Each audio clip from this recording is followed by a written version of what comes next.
자, 생태계 두 번째 시간입니다. 얘는 시험에 많이 나오는데 난이도가 쉬워서 틀려오는 경우는 별로 본 적이 없어. 얘는 시험에 참 많이 나온단 말이야. 알겠어요? 그래서 얘는 저번에 우리 이건 안 했지?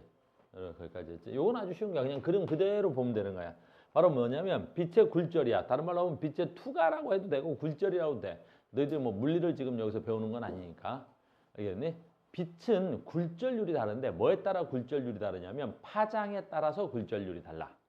그럼 파장을 우리 생물학적 용어로 말하면 뭐라 그러면 돼? 색이라 그러면 돼. 알겠니? 화학이나 화학 있지. 물리에서는 색을 파장이라 불러. 근데 생물에서는 색을 파장이라 안 불러도 된다. 알겠니? 그냥 색 그래도 되는 거야. 그러니까 햇빛은 무슨 광이야? 자, 간다. 햇빛이 들어왔어. 무슨 광이야? 모든 색깔이 다 합쳐져 있는 거야. 이런 걸 무슨 광? 백색광이라고 하는 거야. 백색광. 알겠니? 근데 걔가 프리즘이라는 걸 통과했을 거야. 중학교 때 했지 이런 거. 뭐 초등학교 때도 하고 중학교 때도 할 거야. 프리즘을 통과하는 거야. 역시 굴절을 안 배우니까 됐어. 그 프리즘을 통과한다는 건 공기에서 유리로 빛이 매질의 종류가 달라지는 것뿐이야. 별거 아니야. 근데 빛이 프리즘을 통과하면 매질이 달라지면 여기서 굴절 현상이 일어나는데 굴절은 파장에 따라 달라. 그래서 얘가 한번 꺾이지. 여기서 다시 어떻게 돼? 유리야. 여기 공기야. 그럼 유리에서 공기로 나오면서 빛이 어때야 돼? 또 한 번 꺾이겠지. 이렇게 또 한 번 꺾여. 그래서 빨주, 노초, 파남보 이런 식으로 나눠지는 거야. 그러니까 빛이 이거 무지개지. 무지개도 이와 같은 원리야. 무지개라는 건 여기에 하늘에 뭐가 있어야 돼? 물방울이 있는 거지. 근데 빛이 여기서 물로 들어가는 거야. 그거 꺾여. 그럼 물에서 다시 반사돼서 여기서 나올 때 또 꺾여. 그러면서 빨주, 노초, 파남 뭐 이렇게 보이는 거야. 그래서 이 맑은 날은 무지개를 볼 수가 없는 거야. 물방울이 있어야 굴절이 일어나는 거야. 됐니? 다시 빛이 유리를 들어갈 때도 굴절이 일어나는 거야. 근데 이제 이건 어디냐? 바닷속이야, 바닷속. 빛이 바다를 들어가는 거야. 바다다. 걷어. 여기가 해수면이다. 그럼 이거 빛을 표현한 거야. 빛을 표현한 거야. 그럼 빛을 표현했는데 봐봐. 여기에 백색광이 빛이 쭉 들어오는데 여기서 빨주노초 파남보, 빨주노초 파남보 이렇게 굴절돼서 파란 색깔의 빛은 바다의 깊은 곳까지 들어갈 수 있어. 근데 빨간 색깔의 빛은 바다의 깊은 곳까지 들어가지 못하는 거야. 그러면 그냥 듣고만 들어. 이런 문제 나오면 그냥 껌이야. 나 풀어. 나 이거 틀려온 애를 못 봤단 말이야. 됐니? 나 진짜 틀려온 애를 못 봤어. 민서 빼고. 자, 봐. 여기에 봐봐. 여기에 식물이 하나 딱 있어. 민서야. 됐니? 이렇게 탁.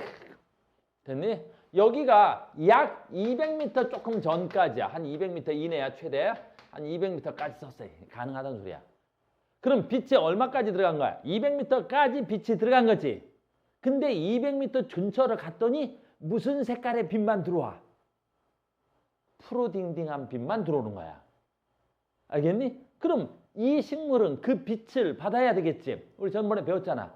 빛의 세기가 셀수록 뭐 하는 거야? 광합성을 잘하지. 그러니까 이 식물은 이 푸르딩딩한 빛을 받아야 되겠지. 자, 이제 여기서 답이야. 그럼 저 식물은 저 푸른 색깔의 빛을 받기 위해서 어떤 현상이 나타나야 돼?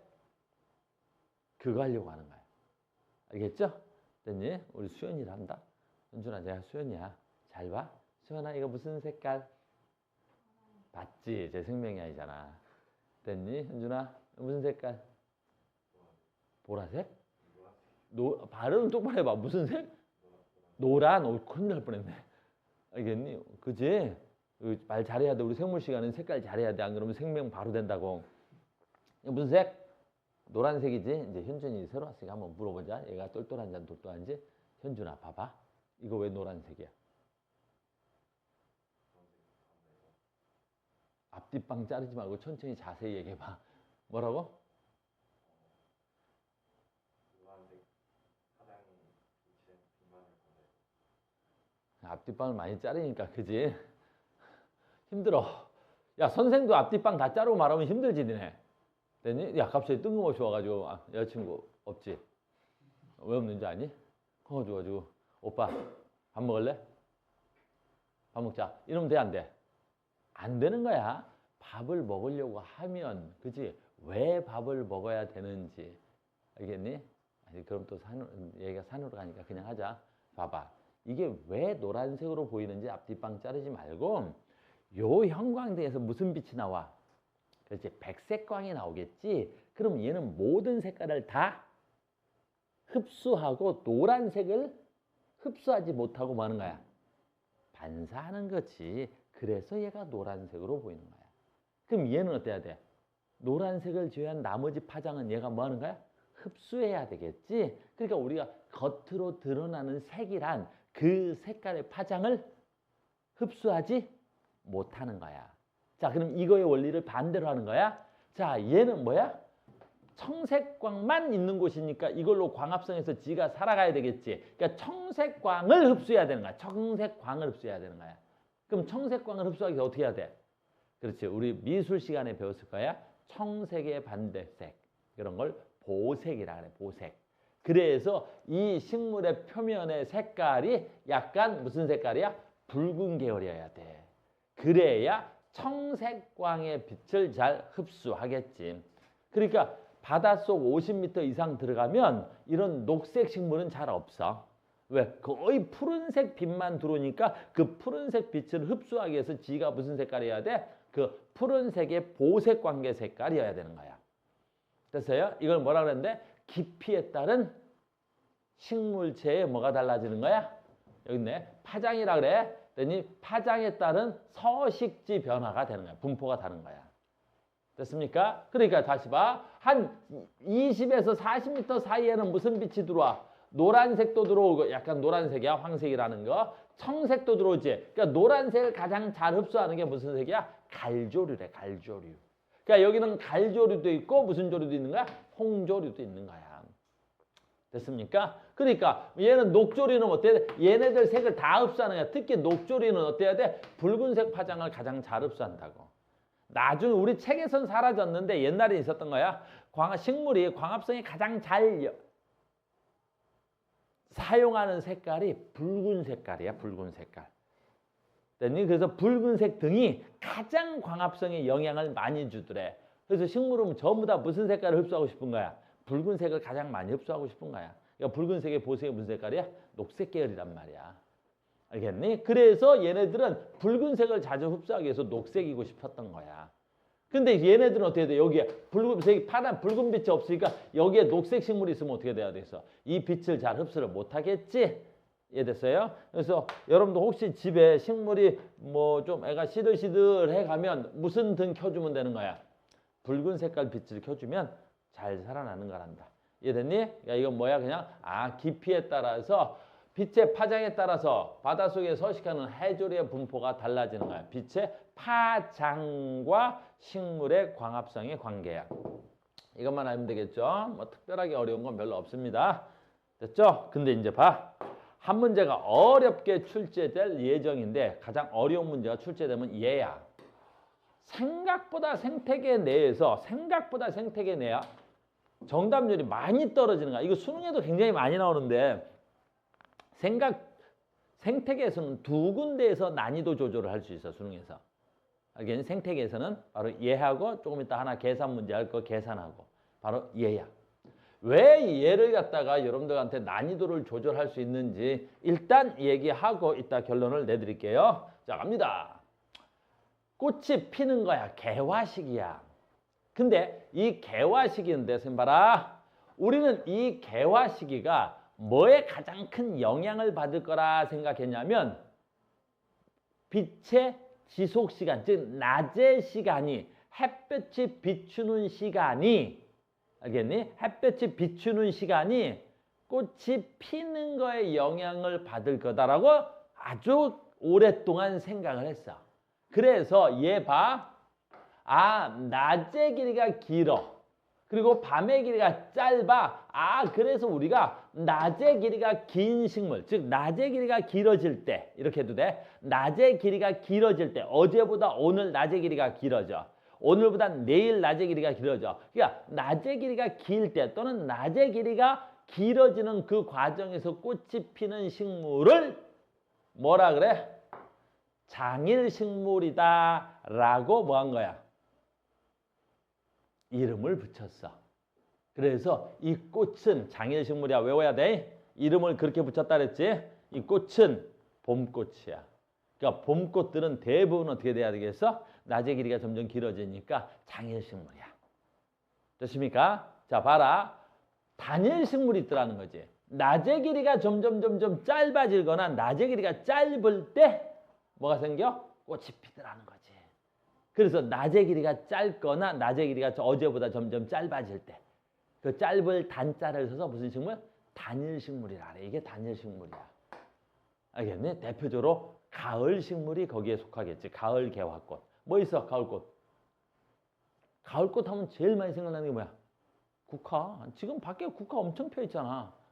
가을꽃 하면 제일 많이 생각나는 게 뭐야? 코스모스. 코스모스가 가을꽃의 대표적인 꽃이다. 알겠니? 국화, 코스모스. 봄꽃은 많지. 우리가 너무 좋아하잖아. 봄꽃은. 우리나라 사람들 제일 좋아하는 꽃 그런 뭐야? 맨날 그런 거 뭐 벚꽃, 개나리 뭐 이런 것들이잖아.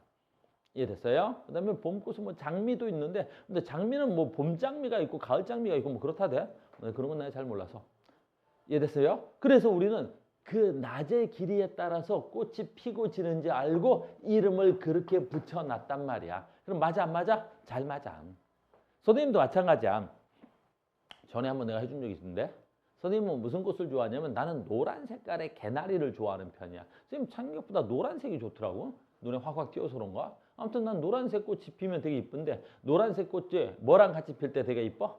벚꽃과 같이 필 때가 되게 이뻐. 그래서 노란색 꽃, 벚꽃, 즉 뭐야? 개나리하고 벚꽃이 같이 있으면 그게 굉장히 이쁘단다. 그게 내가 어디서 봤냐면 서울에 삼성병원이 있어. 서울에 삼성병원이 있다. 알아? 서울 삼성병원? 근데 병원인데 그 담벼락이 개나리로 돼 있어. 쭉 담벼락으로 병원 담벼락을 개나리로 했어. 왜 그랬는지는 난 모르겠어. 그래서 봄철이 되면 그 병원 담벼락이 상당히 이뻐. 그리고 강남길인데 여기가 강남길에 뭐가 꽂아져 있어? 가로수가 벚꽃이야. 그러니까 병원 저거는 담벼락은 개나리지 그 가로수는 벚꽃이지 상당히 그 동네가 이뻐. 주소는 이제 일원동인데 주소는 이제 뭐 강남구 일원동인데 거기가. 그래서 선생님 집 대치동에서 가깝단 말이야. 선생님 블록 2블록 정도 떨어져 있거든. 가끔 거기를 가. 서울 집에 갈 때도 거기를 지나가야 된단 말이야. 근데 선생님 추석 때 이번에 연휴 때 집에 갔었거든. 담벼락에 개나리가 펴 있어. 조용하다가 어이씨 뭐야 저 개나리. 그래서 우리가 개나리를 부를 때 무슨 개나리라 그래? 미친 개나리라 그래. 가을에 가끔 개나리들이 핀단 말이야. 그 미친 개나리들이. 왜 그럴 것 같아?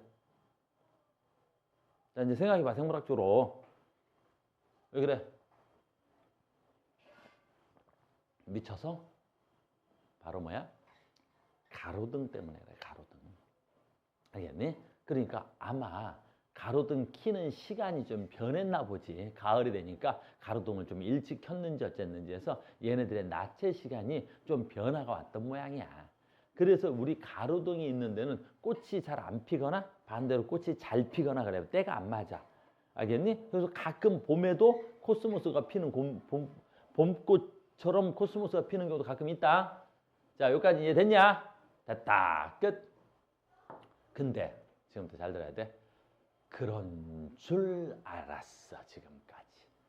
그래서 이름을 장일식물, 단일식물 이렇게 붙여놨어. 우린 그런 줄 알았지. 그랬는지 우리가 실험을 통해서 해보니까 실제는 잘 들어야 돼. 이름을 바꿀 수는 없어요. 이름은 정해버렸으니까. 이름은 이제 뭘로 정한 거야? 낮의 길이가 길어질 때 꽃이 피는 걸 장일, 낮의 길이가 짧아질 때 피는 꽃을 단일 이렇게 이름은 정해버렸지. 그리고 우리가 실험을 해보니까 낮의 길이하고는 전혀 관계가 없더래. 꽃이 피는 게. 그럼 반대로 뭐의 길이와 관련이 있더라는 거야? 밤의 길이와 관련이 있더라는 거야. 밤의 길이와 관련이 있는 거야. 그 밤의 길이와 관련이 있는 거야. 밤의 길이와. 그래서 1조 시간은 됐니? 낮의 길이와는 관련이 없고 밤의 길인데 여기서 이제 중요한 거야. 다시 밤의 길이랑 관련이 없어. 그럼 또 뭐랑 관련인 거야? 밤에 다시 할게. 밤인데 이제 밤이라 그러면 안 되고 암기 또는 빛이 없는 지속 시간하고 관련이 있다는 걸 이제 다 발견된 거야. 그러니까 밤의 지속 시간과 관련이 있는 거야. 잘 봐. 그럼 장일식물이라는 건 무슨 뜻이냐면 어떤 꽃이 피는 임계 시간이 있는데 그 임계 시간보다도 지속 시간이 짧을 때, 임계 시간이 있는데 꽃이 피는 시간, 즉 그 암기 시간보다 더 지나가서 필 거냐, 암기 시간보다 더 짧을 때 꽃이 필 거냐인데, 됐어요? 자, 이제 이름하고 달리니까 잘 봐야지. 장일식물은 임계 시간보다 밤의 지속 시간 또는 빛 없는 지속 시간이 짧을 때 꽃이 피는 게 무슨 식물이야? 장일식물이라는 걸 밝혀준 거야. 무슨 말인지 알겠어요? 됐죠? 그러니까 이름은 뭘로 붙인 거야? 낮의 시간으로 이름을 붙였는데 지금은 이제 우리가 실험을 통해서 밝혀진 거란다. 다시 볼게. 자, 봐. 얘는 어이구 단일식물이지. 단일식물은 언제 꽃이 피는 거야? 이제 이걸 임계 시간이라 그래. 그 임계 시간보다도 밤이 지속되는 시간 또는 암기가 지속되는 시간이 넘으면 꽃이 피는 거야. 이게 무슨 식물이야? 단일식물이라는 걸 밝혀낸 거란 말이야. 알겠니? 요걸 기본으로 해서 잘 봐. 요걸 기본으로 해서 봐봐. 요걸 기본해서 됐니? 실험 문제를 내는 거야. 봐봐. 어떻게 낼 수 있냐면 생물인데 이걸 어렵게 실험 문제로 낸다. 그럼 너희들 많이 정답률을 떨굴 수 있어. 자, 얘 꽃 폈어. 단일식물이야. 얘야. 자, 이 조건 하에서 꽃이 폈지. 근데 내가 여기다가 잠깐 빛을 비췄어. 아주 잠깐 빛을 비췄어. 그럼 꽃이 폈을까 안 폈을까? 안 펴. 왜? 밤의 지속 시간이 중요한 게 아니라 빛이 없는 암기 지속 시간이 요 임계 시간을 넘어야 되는데 잠깐 깼다가 빛을 보고 다시 잠들었으면 요 지속 시간이 요 임계 시간보다 무조건 짧아. 알겠니? 그러면 꽃을 안 피는 거라고. 됐니? 왜 그런 거야? 이 단일식물은 무슨 뜻이야? 이제 한계 암기보다 이건 이제 임계 시간을 다른 말로 하면 한계라고 돼. 임계 시간보다 어떻게 돼야 돼? 밤의 지속 시간이 길어야 되는데 빛이 들어와서 안 피는 거야. 내 말 무슨 말인지 이해 갔어요? 됐니? 그런데 얘는 봐라. 됐죠? 얘는 봐. 자, 간다. 얘야. 그럼 얘는 장일식물이지. 근데 얘는 여기다가 어떻게 돼야 돼? 만약에 빛을 잠깐이라도 쐬주면 얘는 꽃이 필까 안 필까? 얘는 꽃이 필까 안 필까? 얘. 장일식물이야. 얘는 피겠지. 왜? 요 임계 시간보다 더 짧아야 꽃이 피는 거지. 그 현재 짧아. 근데 거기 잠깐 어떻게 돼? 빛을 쬐는다고 해서 짧지. 얘는 꽃이 피는 거야. 무슨 말인지 알겠어요? 그러니까 꽃이 피고 지는 건 누구랑 관련 있는 거야? 암기 시간하고 관련 있는 거야. 내 말 이해 갔어요? 어렵지 않죠? 됐어요? 요것만 이해하면 되는 거야. 그래서 이걸 실험으로 문제를 자꾸 바꿔내니까 이걸 실험으로 자꾸 이런 문제를 바꿔내는 거야. 실험 문제로. 여기 이렇게 실험 문제로 내는 거야. 실험 문제로 이렇게. 그리고 이렇게 실험 주는 거지. 이 문제는 수능에 나왔던 문제인데 그때 이제 수능에 나왔을 때는 얘를 물음표 줬는데 이 문제는 이제 쉽게 만들려고 이 물음표를 갖다 동글뱅이 쳐준 것뿐이야. 알겠니? 그래서 옛날에 이런 거 물음표로 주고 또는 조건 하나를 더 바꾸고 막 그렇게 해서 하는 거야. 알겠어요? 자, 갑니다. 자, 문제 읽어보겠습니다. 자, 1조 시간이 식물의 개화에 미치는 영향을 알아보기 위해서 식물의 종 A, 개체 기니디는 빛의 조건을 달리해서 개화 여부를 관찰하였다. 그림은 조건 1, 2, 3을 표는 1, 2, 3의 기니디의 개화 여부를 A는 이 식물의 개화에 필요한 최소한의 빛 없음. 요 A가 됐니? 꽃이 피기 위한 최소한의 빛 없음이래. 빛 없음. 됐습니까? 그렇대. 근데 이제 봐라. 요거 이제 물음표 잠깐 해볼게. 기억, 니은만 갖고 할 거야. 됐니? 식물 기억, 식물 니은인데 봐. 얘는 최소한의 빛 없은 시간보다도 더 짧아. 그지? 근데 꽃이 펴버렸어. 됐니? 최소한의 빛 없는 시간보다도 더 짧은 시간 동안에 빛이 없었지. 됐니? 꽃이 폈단다. 알겠니? 그럼 얘는 장일식물이야? 단일식물이야?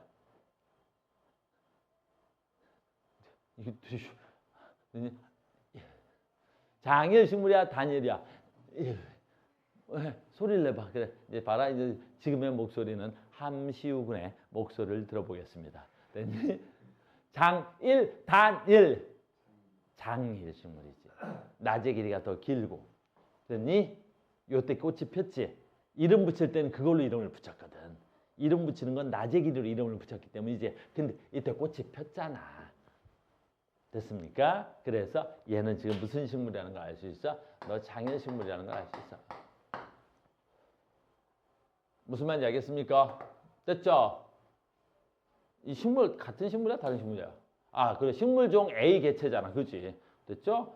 이거 하나만 가지고 이 식물은 무슨 식물이라는 걸 알 수 있어. 다 장일 식물이라는 걸 알 수 있어. 여기 지금 식물에 내가 지금 칠판을 저 위에 안 보여서 그러는데 여기서 뭐가 돼야 돼? 식물종 A라고 돼 있는 거야. 그지? 그 다음에 개체 1, 2, 3 이렇게 써 있단 말이야. 예, 개체 1, 2, 3. 여기에 마치 식물이 기역, 니은, 디귿처럼 이름이 붙어 있어갖고 약간 지문이 헷갈리게 돼 있는데 됐어요? 그러니까 이 종 A는 장일 식물이야? 단일 식물이야? 장일 식물이야. 누구 갖고? 얘 갖고 판단할 수 있겠지. 물론 얘로도 판단할 수 있지. 자, 보자. 얘는 어떻게 돼야 돼요? 어이구, 요때 밤의 길이가 어때야 돼? 자, 간다. 요때 요걸로 하자 그냥. 요때 A보다 어떻게 돼? 빛없음 시간이 어떻게 돼야 돼? 어유, 기본 암기보다도 어떻게 돼? 더 넓어졌지. 됐어요? 근데 그때 꽃이 안 폈어. 됐니? 그러니까 요때는 이름 붙이는 거야. 낮의 길이가 짧을 때는 꽃이 안 폈지. 그러니까 얘는 무슨 식물이야? 장일 식물이라고. 알겠어요? 그래서 얘는 지금 장일 식물은 돼 있지. 그러니까 이제 시험 문제는 그때 수능에서 얘를 물음표로 해놨는데 이 문제는 이걸 물음표로 나질 않고 아예 알려줘 버린 거지. 자, 봐. 얘가 장일 식물이니까 빛 없는 시간이 한개 암기 시간보다 더 짧아야 꽃이 피지. 근데 여기 중간에 어떻게 돼? 요게 한개 암기 지속 시간인데 요 지속 시간보다 어떻게 돼? 중간에 빛을 쏴버렸지. 중간에 빛을 쏴버렸으니까 어떻게 해? 요 지속 시간보다도 빛 없는 시간이 더 짧지. 그럼 꽃이 피겠어 안 피겠어? 꽃이 펴버리잖아. 무슨 말인지 알겠니? 그래서 뭐가 돼 있어? 동글뱅이가 돼 있잖아. 대표적인 무슨 식물이야? 장일 식물을 나타내는 거겠지. 됐어요? 그럼 이제 우리는 꽃의 개화 여부는 뭐로 알 수 있어? 그렇지. 암기 지속 시간으로 꽃의 개화 여부를 어떻게 할 수 있어? 알 수 있어. 그리고 이제 우리는 뭐 할 수 있어? 이걸 가지고도 조절할 수 있지. 조율할 수 있잖아. 조율할 수 있잖아. 그래서 지금 우리가 농업에서 이제 화해업이라고 하는데 화해업을 하는 사람들은 꽃을 임의적으로 어때? 피고 지게 할 수 있어 없어? 할 수 있단 말이야. 알겠니? 대한민국에서 꽃값이 제일 비쌀 때는 언제야?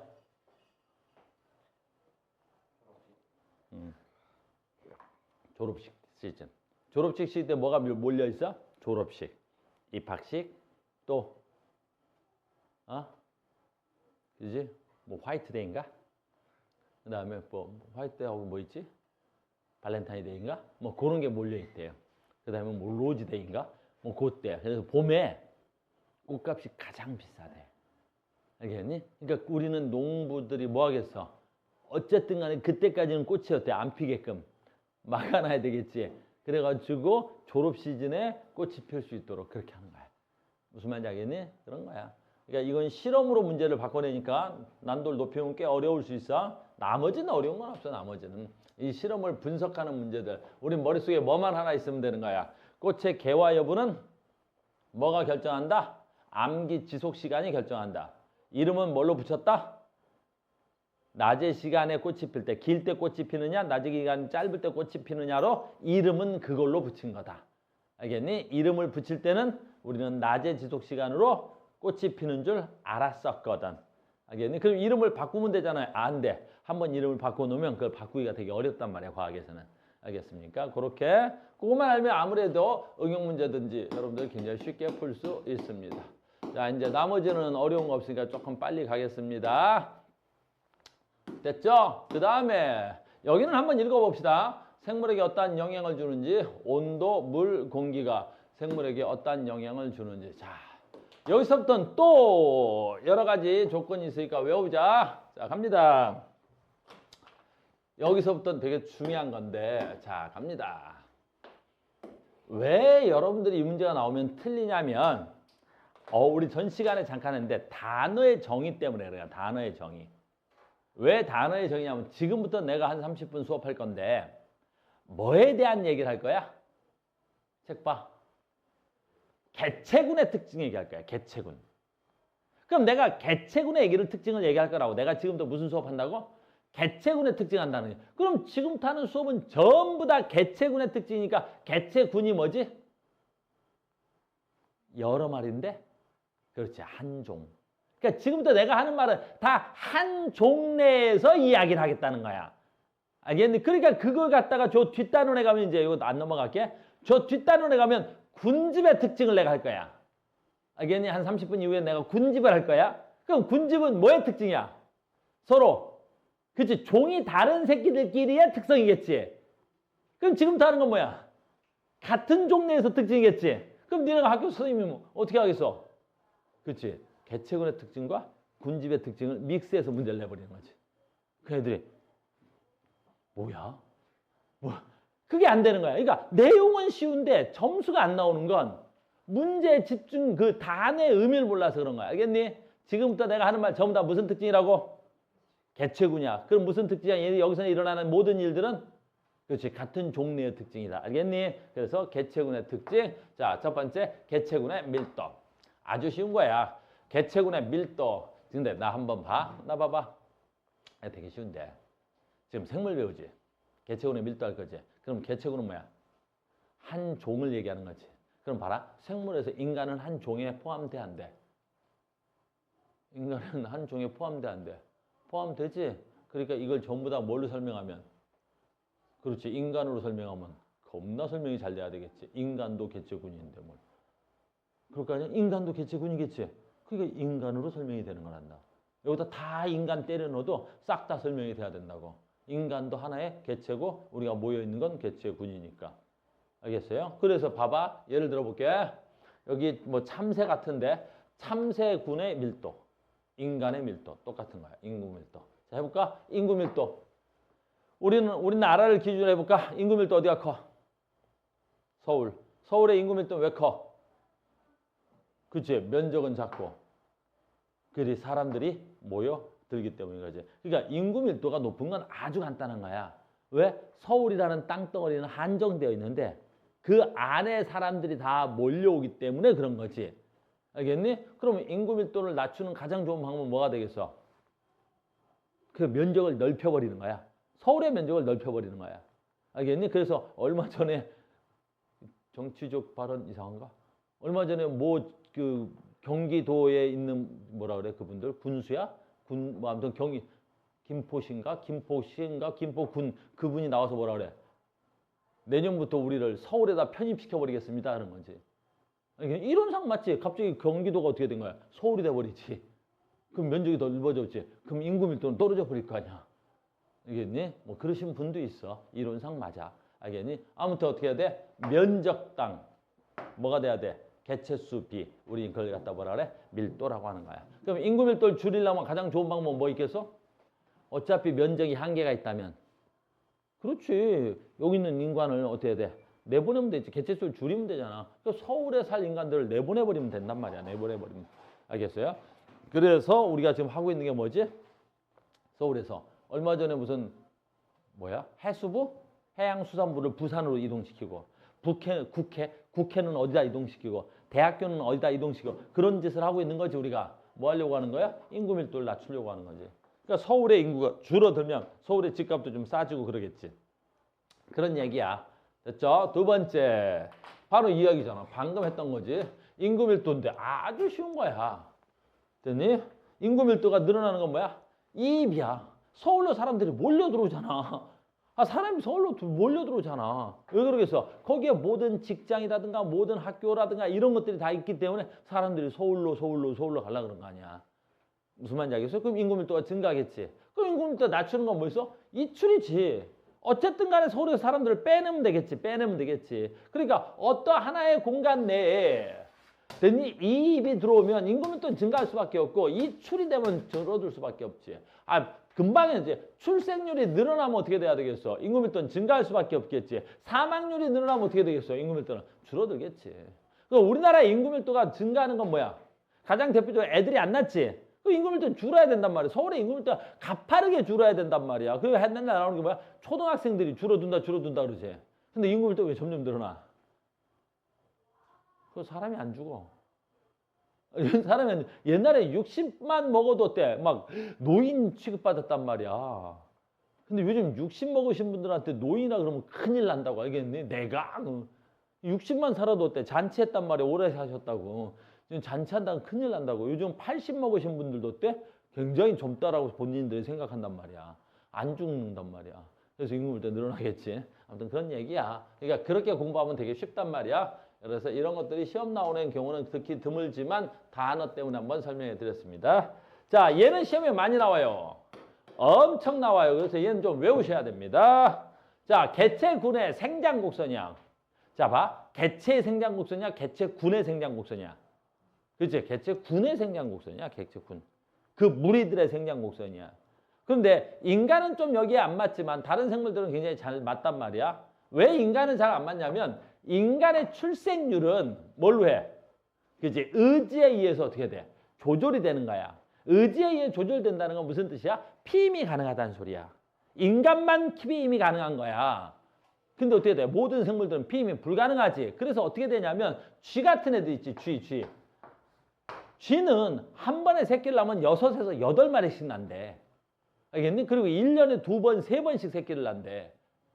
알겠니? 그러면 이 쥐의 개체군의 밀도수는 어떻게 되겠어?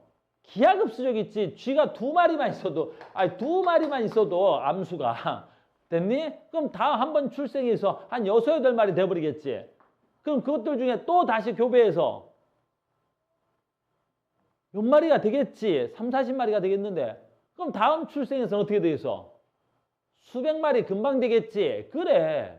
그러니까 인간만 빼고는 모든 생물은 어떤 생장곡선을 갖냐면 J자형이라서 이렇게 기하급수적으로 생장이 일어나 버리는 거야. 기하급수적으로 뭐가 늘어나 버려? 개체수가 늘어나 버리는 거야. 개체수가. 알겠니? 다시. 그래서 인간을 제외한 대부분의 생물들은 이론상 생장곡선이 J자 곡선이라고 하는 거야. 이걸 J자 곡선이라고. 됐니? 그런데 이제 여기서 중요한 거야. 그럼 실제 생물도 이렇게 기하급수적으로 개체수가 증가하냐? 그렇진 않더라는 거지. 실제는 어떻게 돼야 돼? 어느 정도가 되면 개체수가 늘어나지 않는단 말이야. 그래서 항상 그것만 시험에 나오는 거야. 왜? 아까 했잖아. 쥐가 2마리가 6, 8마리 되지. 그럼 6, 8마리가 4, 8에 32, 32마리 금방 돼버리겠지. 32마리가 또 8배씩 커져버리면 4배씩 커져버리면 뭐 4, 32, 120마리 금방 돼버리겠지. 그럼 기하급수적으로 늘어나 안 늘어나? 안 늘어난단 말이야. 왜 그래? 모든 생물들은 개체수가 늘어나면 무슨 경쟁을 해? 그렇지. 먹이 경쟁을 하지. 됐니? 일단 기본적으로 먹이 경쟁을 하는 거야. 그다음 두 번째 무슨 경쟁을 해버리지? 서식지 경쟁을 하지. 서식지 경쟁을 하는 거야. 그러니까 얘네들이 기하급수적으로 늘어나면 그 먹이도 기하급수적으로 필요한 거야. 서식지 면적도 기하급수적으로 필요한 거란 말이야. 알겠니? 그러니까 얘네들은 먹이 부족을 느낄 것이고 서식지 부족을 느끼겠지. 그래서 얘네들끼리 먹이 경쟁과 서식지 경쟁에 의해서 그 먹이의 양, 그 서식지의 양에 따라서 그 환경이 수용할 수 있는 최대 수용치까지만 뭐하고 있어? 개체수가 증가하는 거지 무한대로 증가할 수는 없는 거야. 알겠니? 이걸 우리가 뭐라 그래? 아, 환경이 얘네들의 개체수가 늘어나는 걸 저항한다. 그래서 이걸 환경 저항이라고 하는 거야. 알겠니? 환경 저항에 의해서 한대 급수로 개체수가 증가할 수는 없어. 알겠어요? 무슨 말인지 알겠죠? 내용은 쉽지? 됐어요? 그래서 여기 뭐야? 시험에 많이 나오는 거. 이론상 생장곡선, J자 곡선. 됐니? 그냥 거의 제곱비례로 증가하는 것처럼. 됐어요? 실제 생장곡선, 요건 왜 그런지 모르겠지만 이거 S자 같니? 이걸 S자 곡선이라고. 내 눈엔 이게 S자로 보이진 않는데 아무튼 이름은 S자 곡선이래. 알겠니? 이유는 뭐라고? 환경 저항을 받아서 환경 저항이 뭐니라고 물어보면 뭐라 그러는데? 먹이와 서식지가 대표적인 무슨 경쟁이야? 환경저항이야. 먹이하고 서식지만 있는 건 아니야. 이거 말고도 되게 많단 말이야. 하지만 대표적으로 먹이 경쟁과 서식지 경쟁을 환경저항으로 볼 수 있단 말이야. 여기 있잖아. 서식지와 공간에 먹이가 부족하고 노폐물이 축적되고 그 다음에 개체 간의 경쟁이 있고 질병이 있고 기타 등등 여러 가지 환경저항이 있는데 대표적으로 서식지하고 먹이가 환경저항의 대표적으로 1번이라는 말이야. 시험에 이거 나온다. 이건 나온다고 봐야 돼. 됐니? 내신 시험에 나오고요. 수능 문제도 툭툭 한 해 수능에도 한 번, 2, 3년에 거쳐서 한 번씩은 나와요. 용어만 알면 맞추죠? 이런 건 저게 없잖아, 난이도가. 그래서 지금 얘도 읽어만 줄게. 뭐 있어? 효모라는 균이 있어. 효모균이 있는 거야. 이 효모라는 균이 있는데 어디다가 시험관에다가 증식을 시키는 거야. 근데 충분한 양의 먹이를 주면서 증식을 시켜봤어. 그런데 얘가 어떻게 되는 거야? 충분하다 그래서 내가 분명히 먹이가 충분하다 그랬는데도 한 시간이 10시간 정도 지나고 나니까 효모 개체 수가 240개에서 더 이상 늘어나지 않더라는 거지. 왜 그런 거야? 이번엔 공간, 시험관이라는 공간에서 아무리 내가 먹이를 최대로 줘도 어떻게 된다는 거야? 더 이상 못 늘어난다는 거지. 내 말 이해됐죠? 그런 거야. 아주 쉽죠, 이런 거? 이런 거 가지고 오래 걸지 않겠습니다. 해야 될 게 있어서. 어이구, 자, 갑니다. 그 다음에 얘도 외워야 돼. 용어만 외우면 돼. 용어, 이 그래프. 용어만 외우면 돼. 용어. 한 번만 설명드리면 되는 거야. 잘 봐. 이번에는 개체군의 생장곡선이야. 아까도 얘기했지만 개체군 뭐야? 개체군 뭐야? 같은 종이 돼야 된다. 개체군엔 생존인데 이름이 뭐라고? 생존이야. 개체군은 이런 생존을 갖는 애들이 있어. 일형. 됐니? 개체군의 생존인데 일형이래. 그럼 일형은 뭐야? 대형 포유류처럼 쌤 봐. 어떤 특징이 있는지 봐. 어려서는 죽는 비율이 거의 없어. 그리고 대부분 뭐야? 100살까지 살아 그러면 안 돼. 퍼센트야, 퍼센트. 됐니? 자기 수명을 다 채우고 거의 뭐 한다는 거야? 늙어서 죽어. 다시 일형은 됐니? 거의 어때? 늙어서 죽어. 알겠니? 어려서 죽는 데들은 없어. 여기서 가장 중요한 건 뭐야? 어려서 죽는 경우가 없다는 거야. 그럼 두 가지지. 태어나자마자 몸집이 크든가. 알겠니? 부모로부터 보호를 받던가. 그래서 부모로부터 보호받는 것들이야. 알겠니? 그래서 인간이나 대형 포유류, 사람, 코끼리, 대형 포유류 이런 애들 말하는 거야. 됐어요? 자, 일형을 그대로 반대로 뒤집으면 뭐 나와? 삼형 나오지? 삼형 반대로 하면 되겠지? 거의 어려서 대부분 다 죽어. 거의 어려서 대부분 다 죽어. 자기 수명의 50%를 채우는 애들도 거의 없어. 알겠니? 태어나자마자 다 어려서 대충 다 죽는단 말이야. 알겠어요? 됐니? 그런 애들 뭐 있어? 어류가 보통 여기에 속해. 어류. 특히 어패류. 니네 나중에 저 이따가 수업 끝나고 문어 새끼 낳는 장면 한번 봐봐 유튜브로. 와, 이상한 촉수 있지? 선생님 그걸 촉수라는데 촉수 이렇게 꺼내 여기다. 그래놓고 문어 알은 아니고 아무튼 문어 알이라 그럴게요. 부화 전 단계 알 같은 게 있는데 그게 수십억만 마리가 나와. 쫙 내는 거야. 문어 한 마리에서 수십억 마리가 나온다고. 알겠니? 그럼 어떻게 되겠어? 그렇지. 주변의 동네 작은 물고기 새끼들은 거기 다 몰려든 거지. 그 문어를 다 잡아먹는 거지. 그 수십억 마리 중에 한 100마리 살아남는 거야. 다 죽고. 알겠니? 또는 뭐야? 여러분들 이제 쳐온다. 아싸. 굴 쳐라. 굴. 선생님 되게 좋아하는 음식 중에 하나야. 굴. 굴은 항상 어떻게 먹어야 맛있어? 생굴을 먹어야 맛있어. 굴을 구워 먹거나 술을 삶아 먹는 거 그런 건 별로 맛이 없는 것 같아. 나는 생으로 먹어. 알겠니? 근데 알 낳는 거 한번 봐봐. 근데 알이라고도 안 해. 걔들은 정수로 분비한다 그래. 분비하는데 하얀 액체가 나오는데 거의 셀 수 없을 만큼 무한대 급수만큼 나오는 거야. 근데 그게 나오면 어떻게 돼? 아주 작은 물고기들이 다 먹어. 그러다 어쩌다 안 먹힌 애들이 벽에 붙어서 굴이 되는 거란단다. 그러니까 얘네들은 뭐가 돼야 돼? 거의 어려서 다 죽는 거야. 이해됐습니까? 됐죠? 그래서 1형, 3형. 그 다음에 2형은 뭐가 돼야 돼? 그런 거 없어. 어려서 죽느나 장년충에 들거나 늙어서 죽느나 뭐 대충 어떻게 되는 거야? 일정하게 죽는 비율이 일정한 거야. 죽는 비율이. 알겠습니까? 이런 애들이 대부분 누구야? 조류. 어디서? 새들이 보통 이래. 새들이. 알겠니? 주로 조류들은 이런 특징을 갖더라라는 겁니다. 됐죠? 이런 건 시험에 나오는데 틀려오는 경우는 없고 이 그래프가 무슨 뜻이구나라는 것만 해석할 줄 알면 답 찾는 건 전혀 문제 없이 나와. 그러니까 수준이 되게 떨어져서 나오는 거지. 야, 수능도 다 어려운 문제만 낼 수는 없잖아. 수능 평균 몇 점 맞아야 돼? 근데 수능 평균 몇 점 나와? 20점대 초중반은 나온단 말이야. 누가 시험을 봐도. 알겠니? 누가 시험을 봐도. 그럼 밑에 까는 문제는 있어야 될 거 아니야. 뭘로 깔아야 돼? 생태계로 깔지.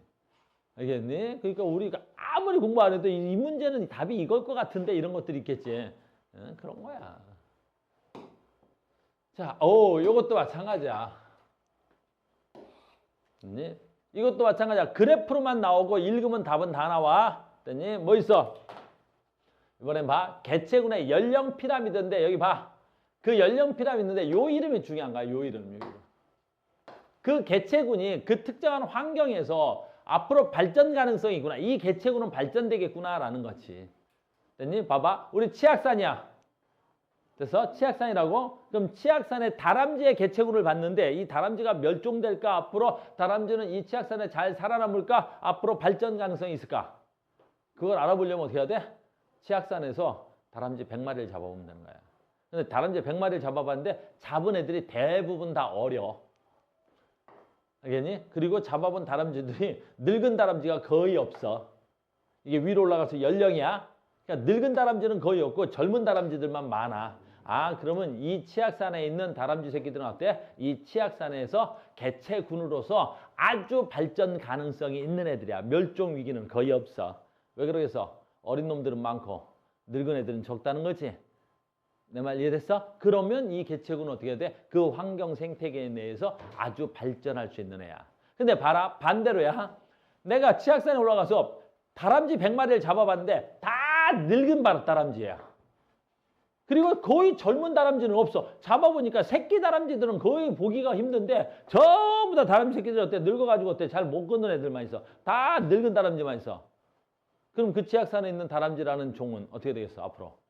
그렇지. 멸종할 확률이 있어. 왜 그런지 모르겠지만 뭐가 없어? 새끼를 지금 못 낳고 있어. 그리고 늙은 다람쥐만 있고. 왜 그럴까 분석을 해봤더니 여러 가지 이유가 있대. 그게 누구야? 됐니? 새들이래.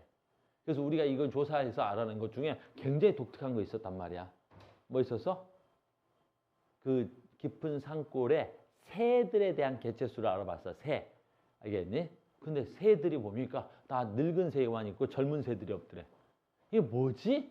왜 그렇지 알아봤는데 사람들이 산에 들어가서 그렇게 소리를 지른대. 뭐라고? 야호라고. 그러니까 새들이 야호 사람들 하도 소리를 질러니까 새들이 뭘 안 해? 그렇지. 생식을 안 하는 거야. 생식을 한다라는 건 어떻게 해야 돼? 자기가 가장 안전하다고 느껴야 되는 거래. 나는 뭐 동물학자가 아니어서 잘 몰라. 각자들 말에 의하면. 그러니까 새들, 조류가 생식을 하려면 암컷과 수컷이 가장 안전하다고 느꼈을 순간 생식을 하는데 이것도 생식을 하려고 하는데 저기서 야! 하고 소리를 지르니까 어떻게 돼? 깜짝 놀라서 생식을 안 하더래.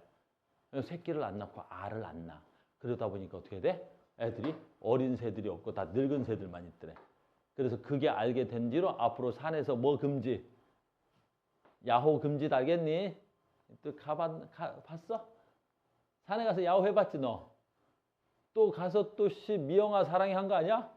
지 또 첫사랑 되고 미영아 소리 지르고 사랑해 하고 아유 불쌍한 새끼들. 됐니 현준아? 됐니? 다 들어. 누가? 새가. 알겠니? 새가 다 들어. 됐니? 그래서 요즘은 산에 가서 야호하면 안 된다. 이런 건 쇠퇴형이라고 하는 거야. 그림 보고 이름 보고 그림 보고 이름 보는 거 알겠니? 이름 나온다 알겠니? 다시. 그러니까 어린 개체수가 많아. 이 개체수는 앞으로 발전할 수 있어. 됐니? 아이고야. 어린 개체수가 없지. 늙은 개체수가 많아. 이 개체수는 앞으로 어떻게 돼? 쇠퇴해 갈 거야. 그 생태계 내에서. 그럼 어떻게 해야 돼? 발전 가능성이 나요. 안정된 건 어떻게 돼야 돼? 그렇지. 위로 갈수록 개체수가 적어야지. 위로 갈수록 개체수가 적어야 되겠지. 그러면 이 개체수는 어떻게 돼야 돼? 현재로서 이 생태계 내에서 어때? 매우 안정된 개체군의 연령 피라미드를 가지고 있는 거야. 내 말 이해갔습니까? 이름대로만 나와니까 이 그래프하고 이름하고 외우려 그러지 말고 그냥 딱 듣기만 해도 알 수 있지. 됐니? 시우야? 알겠어? 안 된다고? 산에 가서 넌 치약산 가서 뭐 했지? 넌 안 했어? 민서 하는 건 나 저번에도 본 것 같아. 민서 누구라 했어? 민서 누구한테 사랑한다 그랬어 그때? 내가 그때 밑에 있었는데? 그래서 민서 목소리던데? 산에 안 갔어? 그날 이후로 안 가는구나. 됐어? 알겠습니다. 자, 시험에 또 나온다. 얘는 많이 나오고 잘 나오고, 됐니? 나오면 뭐해? 나오면 낚시로 틀려. 여러분들 이거 나오면 많이 틀린다. 그래서 얘는 많이 틀려. 많이 틀려서 아주 많이 나와. 그래서 선생님들이 좋아해. 생태계에서 난이도 조절할 수가 없는데 요건 되게 좋아하셔. 됐습니까? 뭐냐? 돌말에 또는 돌말자 빼고 개체군의 주기적 변동이래. 그러니까 개체군 잡아야지. 주기적 변동이라는 건 무슨 뜻이겠어? 얘네들의 개체수가 주기적으로 많아졌다, 주기적으로 적어졌다, 많아졌다, 적어졌다, 주기적으로 많아졌다, 적어졌다 한다는 거지. 주기적 변동이 있더라는 거지. 그 주기적 변동에서 가장 대표적으로 나오는 게 바로 뭐야? 계절적 변동이야. 계절적 변동. 그럼 계절적 변동이라는 건 뭐야? 1년을 주기로. 그래서 여름에는 좀 많아지고 겨울에는 작아지고 봄에는 많아지고 여름에는 작아지고 이렇게 계절에 따라서 개체수가 변하는 걸로 가장 대표적으로 돌말이 있는데 이건 정말 시험에 많이 나와. 내신의 출제 확률은 거의 100이야. 수능에는 거의 2년에 거쳐서 한 번 정도 나온다고. 2년에 거쳐서 한 번 나올까 말까. 됐어요? 그럼 이거는 이제 뭐부터 알아야 되냐면 돌말이라는 애부터 알아야 돼. 돌말 어딨냐? 돌말. 돌말은 생물이야. 근데 생물인데 내가 전에 한번 조류라는 말 쓴 적이 있었는데 조류 뭐야? 그렇지. 생물인데 무슨 생물이야? 조류니까 또 새. 설마 조류 새라고 하면 안 돼. 알겠니? 내가 저번에 조류라는 거 한번 했잖아. 독립, 영양, 생물, 식물성 뭐야? 플랑크톤. 식물성 플랑크톤이야. 이거 플랑크톤인데 민물에 사는 거야. 민물에 사는 식물성 플랑크톤이야. 아이고. 식물성 플랑크톤이다. 됐네. 식물성 플랑크톤이다. 이게 첫 번째 지식. 두 번째, 돌말이 식물성 플랑크톤이니까 뭐 한다는 거야, 얘? 광합성. 얘 광합성 한다. 됐죠? 그 다음에 얘 광합성 하려면, 자, 봐라, 니네. 우리 중학교 거 좀 하자. 광합성 하려면 두 개가 필요해. 뭐가 필요해? 빛과 노래? 식물이 광합성하는 노래가 왜 필요해? 빛과 하나 더. 이산화탄소? 이산화탄소 필요하지. 식물이 광합성에 가장 필요한 건 빛과 온도야, 온도. 빛과 온도. 온도죠, 온도. 지금 그거 얘기하려고 하는 거야. 됐죠? 오케이. 그 다음에 하나 더. 여기서는 하나 더. 여러분들 유기염류 뭐야? 영양염류 뭐야? 그 식물이 돌말이잖아. 그럼 광합성하지. 그래서 식물의 개체수가 많아지려면 뭐가 있어야 돼? 사람으로 이야기하자. 뭐가 커져야 돼? 뭐가 필요해? 그렇지. 몸뚱이가 커져야 되잖아. 그럼 사람의 몸뚱이가 커지기 위해서 뭐가 필요한 거야? 에너지원이 필요하지. 알겠니? 그럼 얘는 에너지원이 필요해. 돌말은 플랑크톤이니까 광합성에서 포도당은 만들겠지. 근데 포도당은 만들지만 내 몸을 구성해야 되는 것들이 있지. 그게 바로 뭐가 있을까? 인산 같은 거야. 됐니? 생물체에서 가장 기본적인 뭐에서 DNA, RNA 같은 걸 만들려면 뭐가 있어야 돼? 쟤도 생물이니까. 인이라는 물질이 있어야 돼. 인산기. 이런 것들. 알겠니? 돌말의 생물체, 몸덩어리를 구성하는 데 필요한 게 뭐라고? 인산기. 그런 것들을 총칭해서 부를 때 뭐라 그래? 영양염류. 영양염류는 어디에서 있을까? 이거 하천이야. 어디 있을까? 동물의 똥. 알겠니? 하천에 이거 동물의 똥이란 말이야. 동물의 똥. 알겠니? 그러니까 붕어, 뭐 메기 이런 애들이 됐니? 하천에서 뭘 싸나? 똥을 쏴놓으면 그 똥이 어떻게 돼? 분해되면서 하천에 떠다니겠지. 그 유기물들이 그 유기물들을 유기물이래. 영양염주들을 뭐 해야 돼? 얘가 받아서 그걸 먹어야 돼. 이 먹는다는 표현하면 안 돼. 얘는 식물성 플랑크톤이니까 먹는다는 표현보다 뭐 해야 돼? 그걸 흡수하고 광합성에서 뭐 만들고 포도당 만들고 살아가는 거야. 그러니까 영양염류가 없으면 얘는 어떻게 되겠어? 몸집이 커지지 않겠지. 개체수가 커지지 않는 거야. 그게 기본 지식이다. 알겠니? 자, 돌말의 기본 지식이 뭐야? 아, 광합성. 광성성은 뭐야? 광성성. 광합성을 할 거고, 광합성을 할 거고, 돌말은 광합성의 빛과 온도가 필요할 거고, 영양염류가 필요해. 영양염류 뭐라고? 자기의 몸뚱이를 키우는 데 필요해. 됐죠? 자, 그럼 이게 주기적으로 어떻게 변동하는지 봐. 자, 외운다. 첫 번째, 그냥 외우는 거야. 그냥 읽으면서. 겨울이야. 됐지? 돌말의 개체수 어디 있어? 돌말의 개체수. 돌말의 파란색이네. 돌말의 개체수가 없어. 왜 없어? 거의 바닥 있지. 돌말의 개체수가 겨울에 없지. 왜 없어? 돌말은 광합성 생물이잖아. 겨울이래. 온도가 안 맞아. 빛의 세기도 약해. 광합성을 할 수가 없어. 그러니까 거의 돌말의 개체수가 그 하천에는 없는 거야. 그럼 하천에는 없으니까 뭐는 대신 많아? 영양염류 많지. 뭐가 많아? 아이, 동물의 똥은 겨울이라고 똥을 안 싸진 않을 거 아니야, 걔네들이. 그래서 하천에 영양염류들은 많이 바닥에 깔려 있는 거야. 영양염류들이 바닥에 많이 깔려 있어. 하천 바닥에. 알겠니? 자, 갑니다. 봄이 됐어요. 자, 이제 여기 중에 봄이 되니까 어떻게 해야 돼? 햇볕의 세기도 커지고 수온도 올라오겠지. 짜잔! 수온도 올라오겠지. 빛도 세지고 수온도 올라오겠지. 그러니까 돌말이 광합성을 잘 하겠지. 그리고 아직 영양염료도 충분하겠지. 그래서 개체수가 기하급수적으로 증가하는 거야. 그래서 봄에 돌말의 개체수가 기하급수적으로 증가하는 거야. 쫙 많은 거야.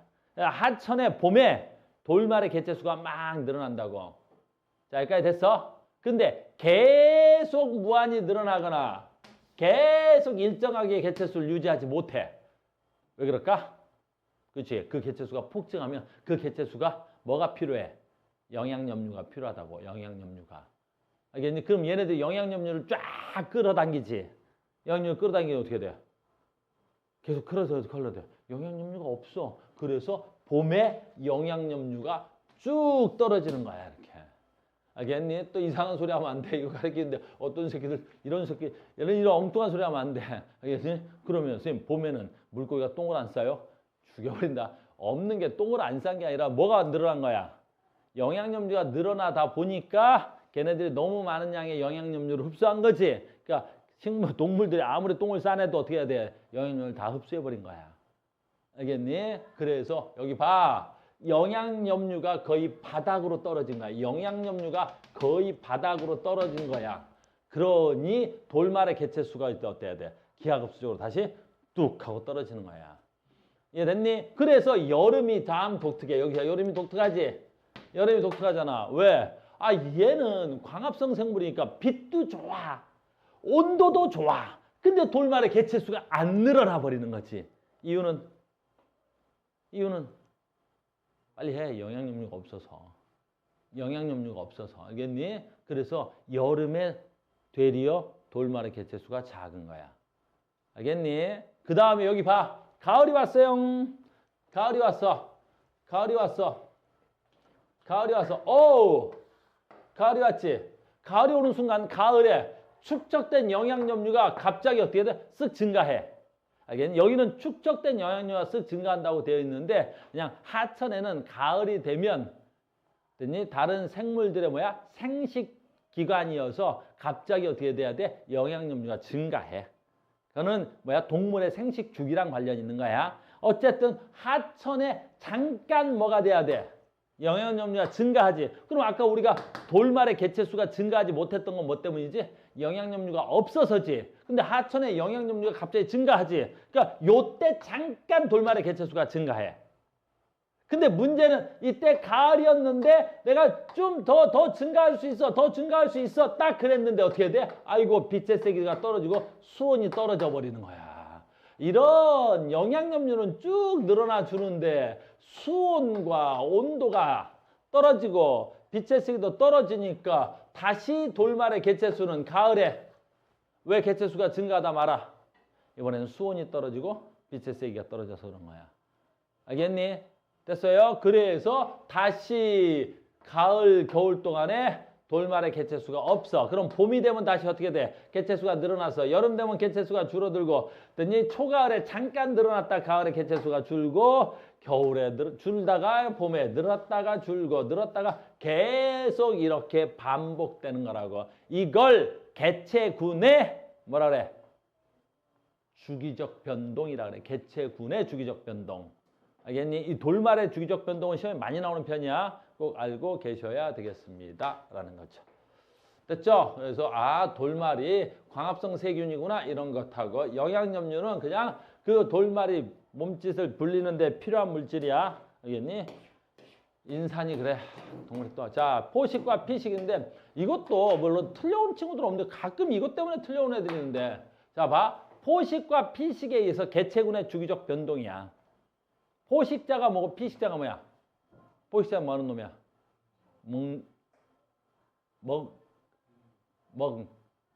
먹는 놈이다. 피식자는 해는 놈이야. 잘 봐. 시험에 제일 많이 나오는 건 이거야. A, B. 됐어? 누가 포식자고 누가 피식자야? A가 포식자야. B가 피식자야.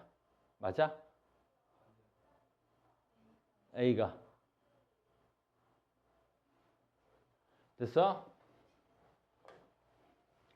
자, 간다. 전에 어떤 놈이었다. 선생님 보니까요. 파란색이 지금 먼저 증가하고 빨간색이 좀 늦게 증가해요. 파란색이 떨어지니까 빨간색이 떨어져요. 포식자가 많아지니까 피식자가 줄어요. 그럼 피식자가 주니까 포식자가 늘어요. 그럼 이게 누구예요? 그럼 멍청하게 하면 찾을 수가 없어. 알겠니? 요 간극이 너무 좁은데 누가 먼저 늘어나고 누가 나중에 늘어나는지 그걸 그런 걸 보고 찾냐. 됐니? 그렇게 찾으면 안 돼. 자, 가자. 여러분들 시라손이라고 나오는데 시라손이 누구야? 늑대 일종이야. 늑대. 됐니? 눈이 흰 토끼라. 그냥 토끼야. 토끼. 됐니? 그러면 늑대가 뭐가 돼야 돼? 포식자가 되고 토끼가 뭐가 돼야 돼? 피식자가 돼야 되겠지? 그럼 이 그래프가 나온단 말이야. 주기적으로 얘네들은 변동이 일어난다는지 개체수가 항상 어떤 변동이 일어나도 피식자하고 포식자의 개체수가 누가 무조건 많아야 돼? 피식자가 많아야 돼. 무조건 토끼의 개체수가 많아야지. 토끼의 개체수가. 토끼의 개체수가 많아야지. 어느 날 봤더니 토끼의 개체수보다 늑대 개체수가 더 많아. 그럼 어떤 일이 일어나겠어? 됐니? 야, 토끼는 15마리 사네. 됐니? 늑대는 4,500마리 살아. 그럼 어떻게 될까? 토끼 멸종이지 뭘. 말이 안 되는 일이 알겠니? 그러니까 여기서 누가 늘어나고 누가 줄어든 거 그런 걸 찾는 게 아니라 그냥 개체수가 토끼가 많고 늑대가 상대적으로 무조건 작아야 되는 거야. 알겠습니까? 그래서 얘네들은 주기적으로 변동한다는 거야. 늑대 개체수가 많아지면 토끼가 줄어들겠지. 그럼 토끼가 줄어들면 어떻게 돼야 돼? 먹을 게 없어진 늑대들이 굶어 죽겠지. 그래서 늑대가 줄어드는 거야. 그럼 늑대가 줄어드니까 어떻게 돼? 잡아먹히지 않는 토끼들이 많겠지. 그럼 토끼가 늘어나겠지. 그럼 토끼가 늘어났으면 어떻게 돼? 먹을 게 많네 하고 늑대가 늘어나겠지. 그럼 늑대가 많아지면 어떻게 돼? 잡아먹힌 토끼가 적어지겠지. 그렇게 되는 거야. 너 늘어나면 나 줄어들고 나 늘어나면 너 줄어들고 이렇게 주기적으로 변동하더라는 거야. 이걸 뭘 한다고? 포식과 피식에 의한 개체군의 주기적 변동이라고. 그러니까 개체군은 주기적으로 뭐 한다고? 변동이 오는데 아까 돌말 같은 거는 뭐야? 1년을 주기로 계절적 주기적 변동이라 그러고 얘는 뭐라 그래야 돼? 포식과 피식에 의한 주기적 변동이라고 합니다. 간단하죠? 이런 건 그냥 읽어만 준다 그랬죠 오늘. 자, 갑니다. 얘는 외워야 돼. 이 진짜 시험에 나오는데 아까도 다시 시험했지. 여러분들 시험 문제 나오면 얘하고 쟤하고 헷갈려서 그래. 얘하고 쟤하고 헷갈리는 거 먼저 갈게. 자, 봐. 왔다 갔다 할 테니까 헷갈리지 않게. 자, 봐. 이름 봐. 자, 봐. 이름을 잘 봐야 돼. 이거 이름 때문에 분명히 틀리고 와가지고 민서 잘못 봤어요. 그런단 말이야. 우리 민선 잘못 본단 말이야. 잘 봐. 개체군 내 상호작용이야. 무슨 뜻이야?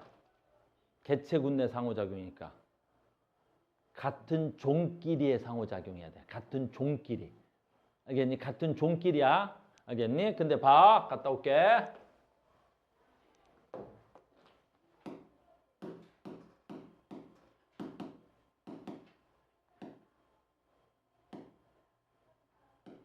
여기 하나 더 가야 된다. 여기 됐니? 봐봐. 얘는 뭐야? 군집 개체 군내 상호작용이야. 군집 내 상호작용이야. 알겠니? 그럼 두 사계를 섞어. 두 놈을 섞어. 두 현상을 섞어 놓고 하나는 개체군의 상호작용이고 하나는 군집의 상호작용이야.